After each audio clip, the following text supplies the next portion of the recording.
À 4 heures du matin, tout bascule près des Canaries. 57 camions, cachés derrière des sacs d'aide humanitaire, laissent surgir un arsenal complet, des fusils d'assaut jusqu'aux missiles anti-aériens, comme si la nuit avait transporté la preuve d'une guerre programmée. Alors, qu'est-ce que cela change pour vous quand Ibrahim Traoré choisit d'exposer ses armes au grand jour plutôt que de les laisser dormir dans le silence des rapports classifiés? Derrière les chiffres, l'avenir du Burkina Faso vacille. Ce qui suit ne se limite pas à une saisie spectaculaire. C'est une clé pour lire en temps réel la stabilité politique, sécuritaire et économique d'un pays déjà sous pression. Pour vous, l'intérêt est immédiat. Comprendre en 10 minutes pourquoi cette affaire touche la vie quotidienne. Car derrière les images des camions stoppés, l'enquête dessine une mécanique plus vaste. Routes détournées, financements opaques, complicité silencieuse et une logistique pensée pour durer. Ce n'est pas seulement une question de contrebande, c'est la question de savoir comment un État peut frôler une guerre programmée sans la voir venir, puis comment il peut reprendre l'initiative avant que le chaos ne s'installe. L'enjeu est concret: sécurité des villes et des axes, confiance dans les institutions, capacité d'un gouvernement à empêcher d'autres récits de s'imposer. C'est aussi une question de méthode. Quels signaux ont été détectés? Quels leviers ont été actionnés? Et où se trouvent les failles qui restent ouvertes dans le Sahel et au-delà dans l'actualité du Burkina Faso News? En moins de 48 heures, un chiffre a renversé la lecture du dossier: près de 700 millions de dollars. À ce niveau, les 57 camions interceptés ne sont plus un épisode isolé, mais la partie visible d'un dispositif conçu pour durer, s'étendre et frapper au bon moment. C'est précisément là que la question suspendue du début trouve son premier éclairage. Si Ibrahim Traoré a choisi de rendre publiques les preuves, ce n'est pas seulement pour montrer une prise, mais pour empêcher que l'affaire soit réduite à une rumeur ou confisquée par des interprétations concurrentes. Dans ce récit, la transparence devient un levier stratégique. Elle force les acteurs à se positionner, elle accélère la circulation des signaux et elle transforme une enquête technique en enjeu national. Deux constats, mis côte à côte, densifient encore Joapotaneur l'hypothèse d'une orchestration. D'abord, des numéros de série partiels retrouvés sur plusieurs armes renvoient à des zones de conflit actives, de la Libye au Yémen, en passant par des circuits industriels d'Europe de l'Est. Ensuite, la valeur cumulée du matériel dépasse ce qu'un réseau opportuniste peut mobiliser sans relais financier structuré. Autrement dit, l'arsenal n'explique pas seulement une intention, il décrit une capacité. Le contexte renforce cette lecture. Dès l'interception près des Canaries, la zone est sécurisée, un inventaire d'urgence est dressé, puis les premières données sont transmises vers Ouagadougou. Très vite, les analystes relignent les routes empruntées, les chauffeurs arrêtés et des flux financiers suspects. Les informations convergent alors vers une même hypothèse. La cargaison devait alimenter une séquence de violences coordonnées, assez longue pour désorganiser durablement l'État. La question devient donc plus précise: jusqu'où remontent les complicités et quels intérêts extérieurs auraient profité d'un tel chaos? Au cœur de cette mécanique, un nom permet de comprendre comment tout a réellement commencé: le capitaine Moussa Kaboré. Lors d'une patrouille nocturne près des Canaries, il repère un convoi anormal avançant phares éteints, comme s'il cherchait à traverser la frontière sans laisser de traces. Ce détail, presque insignifiant en apparence, déclenche une alerte immédiate et enclenche une chaîne de décisions qui dépassera très vite le cadre d'un simple contrôle de routine. Autour de lui, les premières heures ressemblent à une mobilisation silencieuse. Des agents du renseignement, des techniciens balistiques et des officiers de terrain se relaient pour sécuriser la zone, interroger les chauffeurs et inventorier chaque pièce découverte. Le rythme est dur, le sommeil rare, Parce qu'une seule fuite d'informations peut permettre au réseau de se replier, d'effacer ses traces ou de déplacer d'autres cargaisons. Dans cette phase, un indice isolé peut devenir un pivot, capable de réorienter toute l'enquête. Les impacts précoces apparaissent alors dans les institutions. Des services longtemps cloisonnés commençant à travailler en symbiose, échangeant des données en temps réel. L'efficacité nouvelle révèle pourtant des fragilités, des failles dans la surveillance frontalière et des soupçons de complicité locale qui affleurent sans être encore prouvés. Ce que montre l'épisode en creux est simple. Une décision individuelle peut éviter un basculement collectif. Tout commence par une activation brutale. Dans la nuit du 16 août 2025, près des Canaries, les forces burkinabées stoppent 57 camions dissimulant des armes sous des sacs d'aide humanitaire. Avant, la frontière n'est qu'un axe de passage. Après, elle devient un point de rupture. L'ordre est immédiat. Sécuriser la zone, isoler les chauffeurs, empêcher toute fuite d'informations. Les gestes sont simples, rapides, efficaces.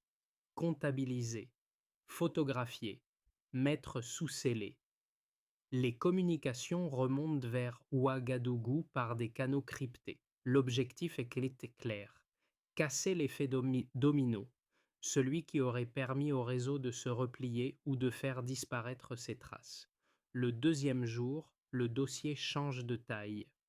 Les inventaires détaillés révèlent l'ampleur sidérante de l'arsenal: des dizaines de milliers de fusils d'assaut, des millions de cartouches, des missiles antiaériens, des tonnes d'explosifs. La première estimation financière, proche de 700 millions de dollars, agit comme un électrochoc institutionnel. Ce volume logistique exclut l'hypothèse d'une contrebande opportuniste. Il impose une autre lecture: un projet, pas un coup; une préparation, pas une improvisation. À ce moment, Ibrahim Traoré convoque le Conseil national de sécurité. Autour de la table, militaires et ministres comprennent que l'affaire touche à la souveraineté même de l'État. La saisie cesse d'être un succès tactique, elle devient un test politique. Sous cette pression, l'enquête s'élargit. Des cellules spécialisées se mettent en place en parallèle.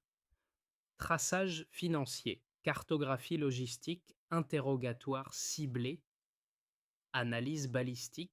Les routes empruntées par les camions sont comparées à d'autres flux suspects observés les mois précédents.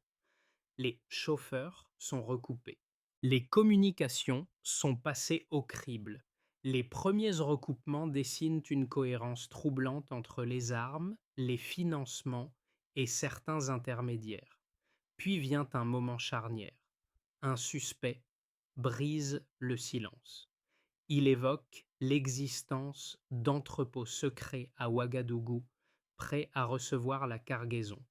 Cette phrase transforme l'enquête en opération coordonnée à l'échelle nationale. Le cinquième jour, la résonance se déclenche. À l'aube, les forces spéciales lancent une série de perquisitions simultanées dans la capitale. En quelques heures, plusieurs caches sont découvertes. Des armes supplémentaires, des équipements de communication militaire, des documents, des noms, des sociétés écrans, des relais diplomatiques liés à l'étranger.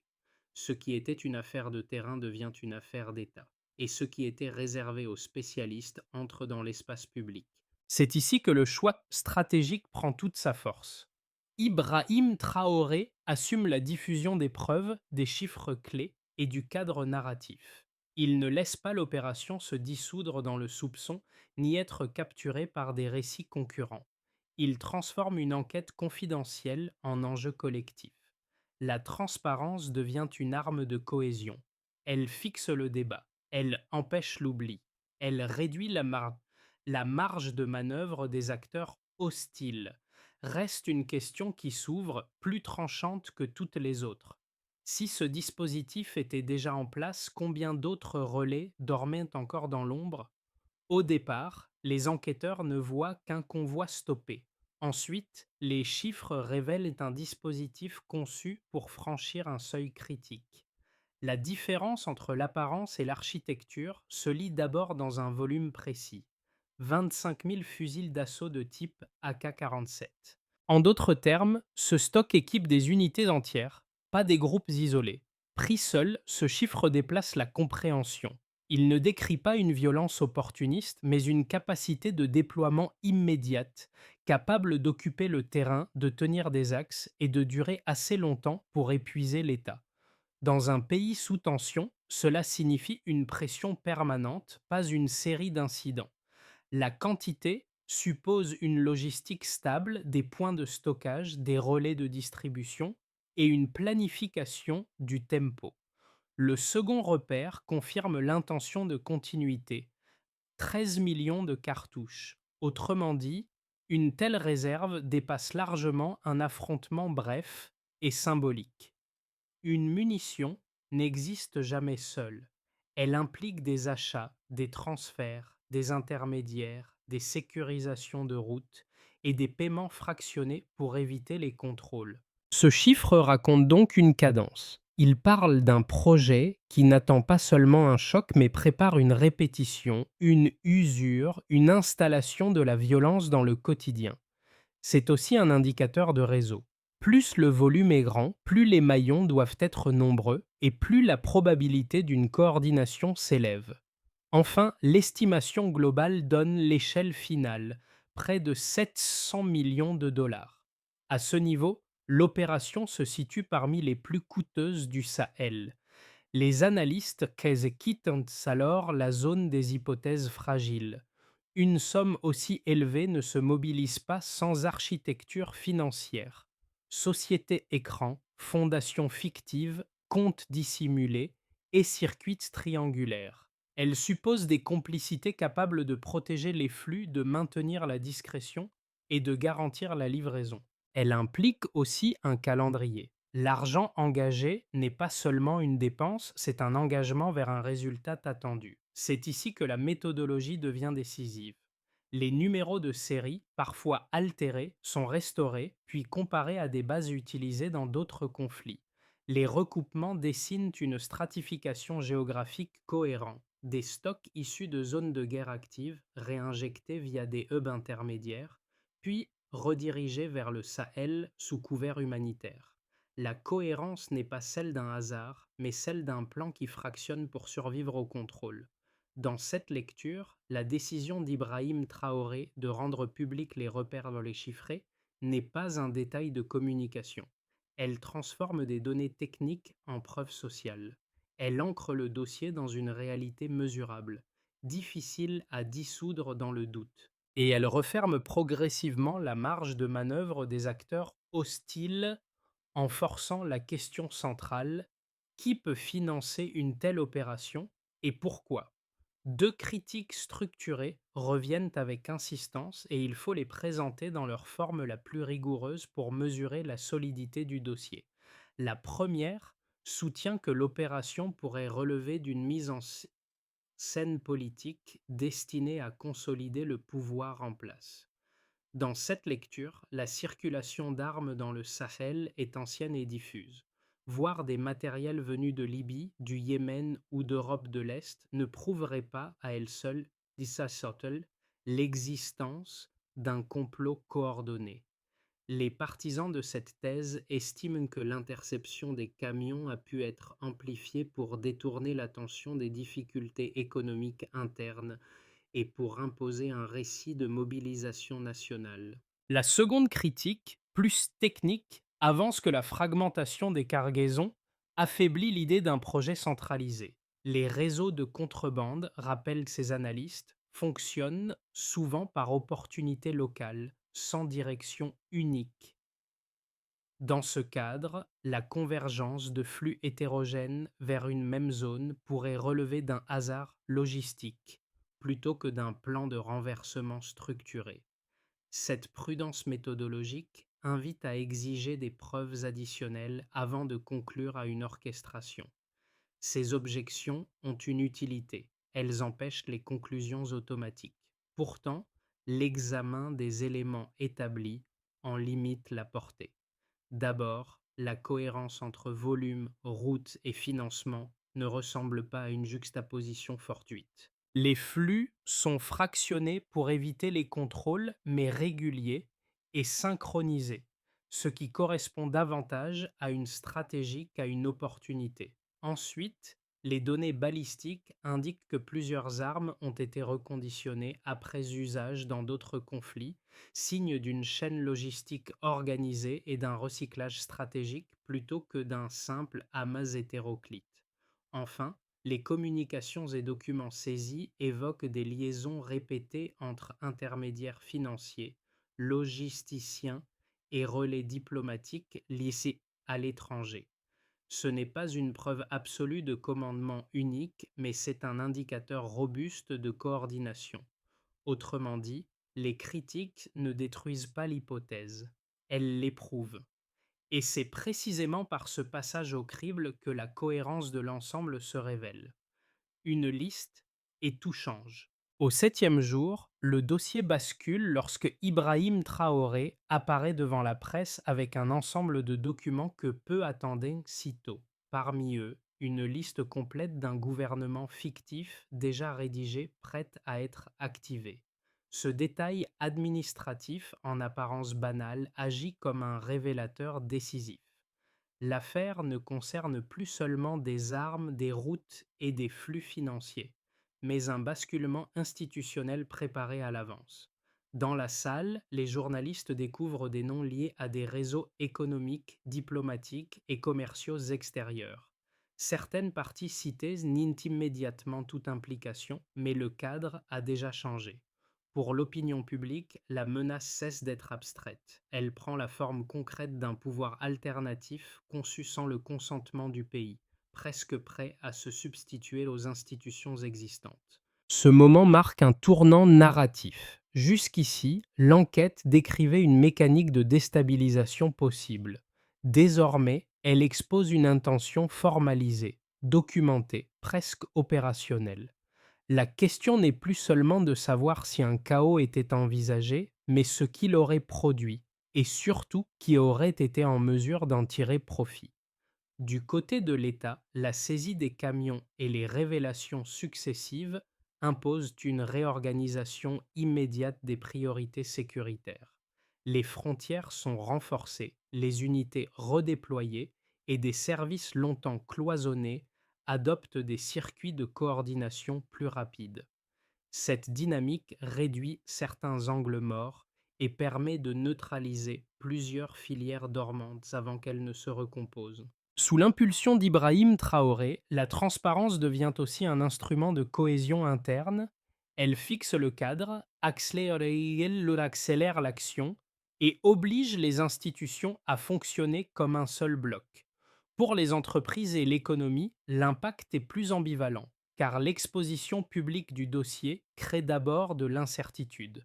À court terme, la nervosité se traduit par des échanges plus prudents, des décisions d'investissement mises en pause et une tension visible sur les marchés locaux.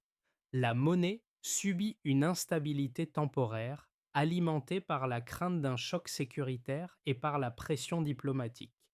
Puis vient une phase de réalignement. De nouveaux partenaires proposent des coopérations alternatives, notamment dans la sécurité et certaines filières industrielles, parce que la crise met en lumière un besoin de diversification. L'économie n'échappe pas aux secousses, mais elle découvre des marges de manœuvre qu'elle n'explorait pas auparavant. Pour les citoyens, les conséquences se diffusent dans le quotidien sous forme de vigilance, de débat et de réévaluation du risque. Dans les villes comme dans les zones rurales, beaucoup perçoivent l'événement comme la preuve qu'une guerre a été évitée de justesse et que la stabilité dépend aussi de décisions prises loin des regards. Les discussions se multiplient dans les écoles, les marchés et les médias communautaires, avec un double effet: une méfiance accrue envers les rumeurs, mais aussi une reconnaissance plus forte envers les forces de sécurité. Cette appropriation sociale du récit renforce l'idée que la souveraineté n'est pas abstraite. Elle se construit par des gestes concrets, parfois invisibles mais décisifs. À l'échelle de la région, l'effet de propagation est immédiat, car les corridors commerciaux et les filières transfrontalières sont concernés au-delà du Burkina Faso. Les pays voisins renforcent la surveillance de leurs axes, échangent davantage d'informations et s'inspirent des méthodes de recoupement utilisées dans l'enquête. Plusieurs réseaux de contrebande sont démantelés grâce aux données partagées, et l'épisode devient un précédent dans les instances africaines. Il illustre la capacité d'un État à interrompre une mécanique de déstabilisation transnationale. Cette évolution reconfigure des équilibres diplomatiques et accentue les lignes de fracture entre modèles de sécurité concurrents. Pris ensemble, ces quatre niveaux montrent que l'affaire dépasse largement l'interception initiale. La vraie question devient donc celle-ci. Comment transformer ce choc en stabilité durable sans perdre l'élan créé par la crise? Trois trajectoires cohérentes se dessinent pour les mois à venir. Elles ne fixent pas de probabilité. Elles offrent des cadres de lecture pour observer comment une crise évitée peut devenir soit un acquis fragile, soit une transformation, soit une nouvelle zone de turbulence. Et c'est ici que la question ouverte du début revient. Qu'est-ce qui empêchera d'autres réseaux d'entrer dans l'ombre quand la tension se relâche? Dans une trajectoire de base, le Burkina Faso consolide l'élan créé par l'opération sans changer radicalement de modèle. Les procédures judiciaires avancent à un rythme maîtrisé, appuyé par les documents saisis et par des chaînes de preuves plus robustes. Les mesures de sécurisation des frontières se normalisent, réduisant certaines infiltrations sans les supprimer totalement. Sur le plan diplomatique, le pays obtient un soutien régional plus affirmé, mais la coopération reste variable selon les intérêts des voisins. L'économie, après un ajustement, retrouve un point d'équilibre, ni effondrement, ni accélération majeure. Le résultat est net. Une crise contenue, mais une transformation limitée. Dans une trajectoire favorable, la crise devient une opportunité structurante. Les autorités parviennent à transformer la dynamique sécuritaire en projets visibles, notamment dans l'éducation et la santé. Financés par des ressources récupérées et par de nouveaux partenariats, la coopération régionale s'intensifie, donnant naissance à des mécanismes communs de surveillance et de prévention. Le pays construit un récit de souveraineté assumée, capable de fédérer la société autour d'objectifs concrets plutôt que d'une peur permanente. Ici, la stabilité ne repose pas seulement sur la force, mais sur une capacité à rendre les gains tangibles et vérifiables. Dans une trajectoire plus sombre, les tensions géopolitiques s'accentuent. Certaines puissances réagissent par des sanctions, des campagnes de désinformation ou des pressions indirectes visant à fragiliser la cohésion interne. L'économie subit de nouvelles turbulences et la société se polarise davantage autour de récits concurrents. D'autres réseaux tentent de contourner les contrôles en fragmentant encore plus les flux et en exploitant des zones grises frontalières. Même dans ce cas, le précédent créé par l'opération limite la marge d'action des acteurs hostiles. La vigilance collective a augmenté, mais elle peut s'user. Une recommandation de lecture s'impose. Observez moins les déclarations que les enchaînements concrets de décisions. Ce sont ces choix successifs qui diront si l'État transforme une crise évitée en orientation durable. Au-delà des institutions et des scénarios, l'affaire atteint la société là où elle vit, dans les familles, chez les jeunes, dans les mémoires militaires et dans les zones rurales.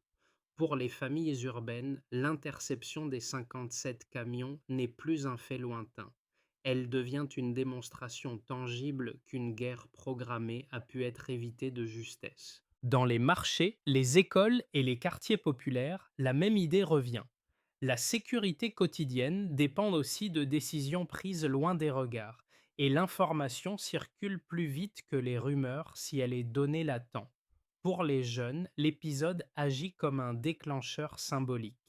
Dans les lycées et les universités, il nourrit des débats sur l'autonomie, la souveraineté et la responsabilité des générations futures.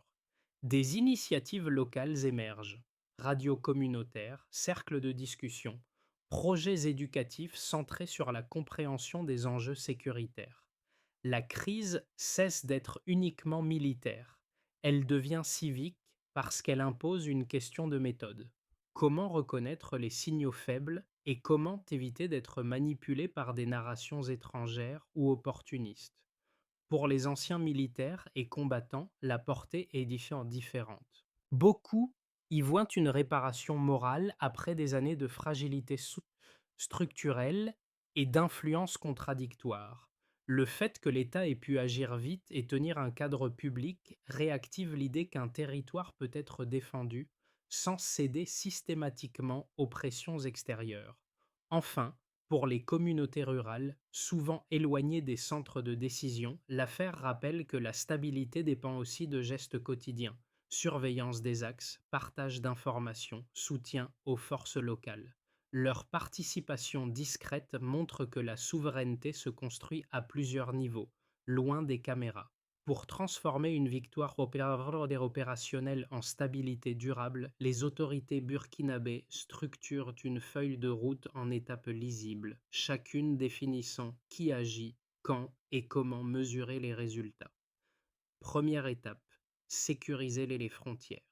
L'armée coordonne un dispositif combinant unités mobiles, surveillance technique et participation des communautés locales.